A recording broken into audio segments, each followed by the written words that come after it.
our deputy governorship candidates, our House of Reps candidates, editorial candidates, chairman of our non-executive forum, all my friends and brothers that accompanied me to this service this morning, and to this great opportunity to speak and share in this political sensitization seminar with the Catholic laity.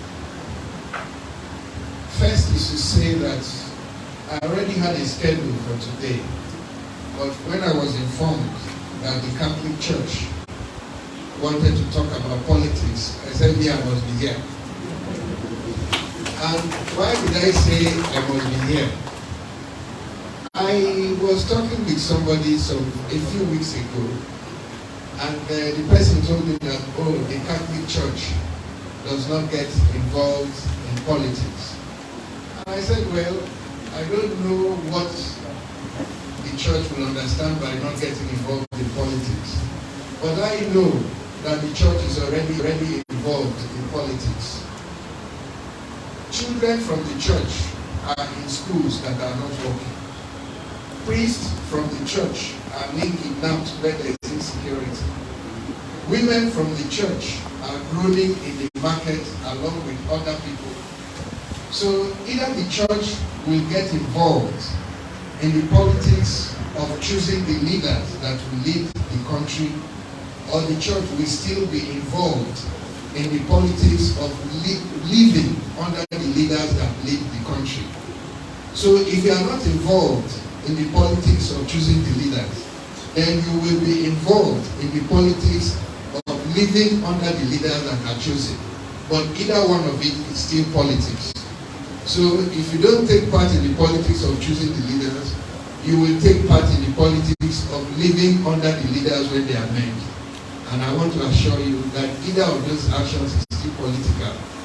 Because living in a country where things are working to your satisfaction and things are moving in the direction in which you want it to move is still a form of living within the politics of that country. If, like the chairman of the occasion has pointed out, you live within a negative experience, that negative experience is still part of the politics of Nigeria. So I wanted to say to the church that one way or the other, you are here with us and you are already in the politics of Nigeria.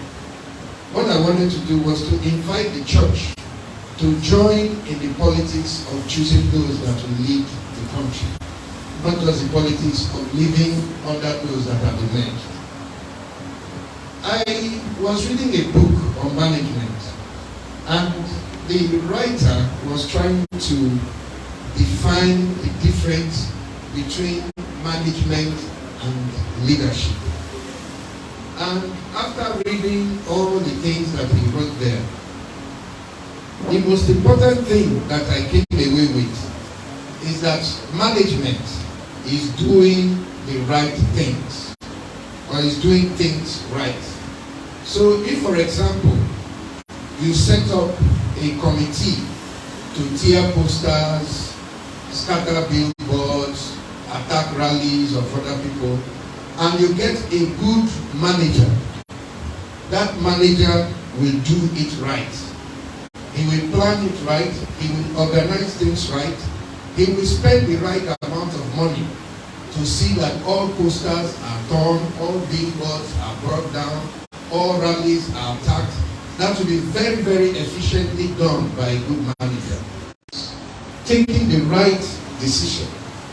So the decision to tear billboards and tear posters and set up a committee to fund the disruption of activities of political parties in a democracy is a decision of leadership. Rightly, is a decision of good management. So the work of a leader is to do the right things and then hire good managers. Is to take the right decisions and then hire good managers who can implement those decisions effectively. So you could have very good managers, but if you have very bad leaders who are taking the wrong decisions, then those good managers will continue to efficiently do terrible things. It's like Hitler took the decision to exterminate the Jews, but he got very good managers who came up with the idea of building concentration camps, efficiently gathering all of them so that none will escape, using gas to kill them so that it is efficient, getting disposal crews to dispose of them.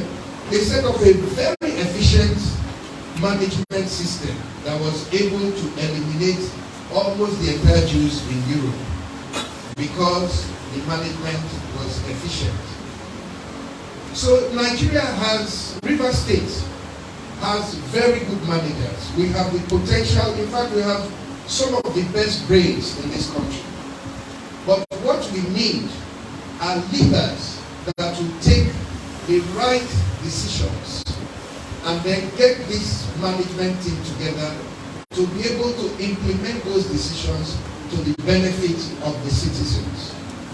The election in 2023 is exactly about that. Choosing the right kind of leaders for our society. It will then be the responsibility of that leadership to pick the management that will achieve the things that are important to you. I therefore want to use this opportunity to commend the Catholic Church for this wonderful initiative and to say that the church must go beyond sensitization and actually be able to walk through the experience of the lay faithful over the years.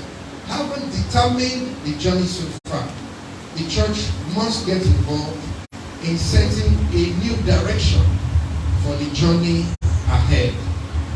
I also want to use this opportunity to say that all through my own experience in the Bible, it has always been the position of the prophets of old, of the religious leaders of old, to intervene when the country is drifting, to even go to the king under very unpleasant circumstances, to say, no, this is wrong, and this is wrong before God, you cannot do this, you cannot do that. We are under the principle of non-partisanship. The church abandons that responsibility at a trying time in the history of our country and our state, such as this time. Then the church has itself, by so doing, actually made a decision that any kind of thing is acceptable under the principle of non-partisanship. If evil flourishes in the land when the church is awake and alive, then something is wrong with our society. So for today, I'm just here because I'm so happy that the Catholic Church has taken this initiative.